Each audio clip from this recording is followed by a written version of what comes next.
Richard MacGuffin was a wealthy English landowner. He was very smart, well-groomed, and had lots of money. But the one thing that Richard MacGuffin always wanted was Lady Ferris.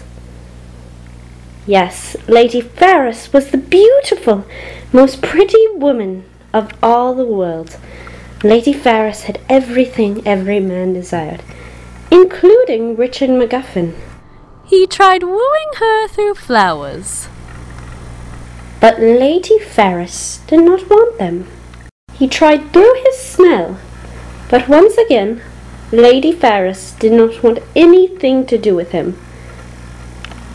He once again tried wooing her through music, and it did not work.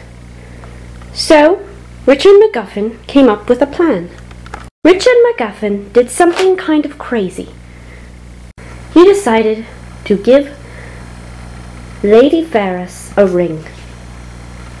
And she said yes.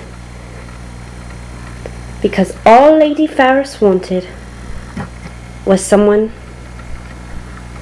to love her.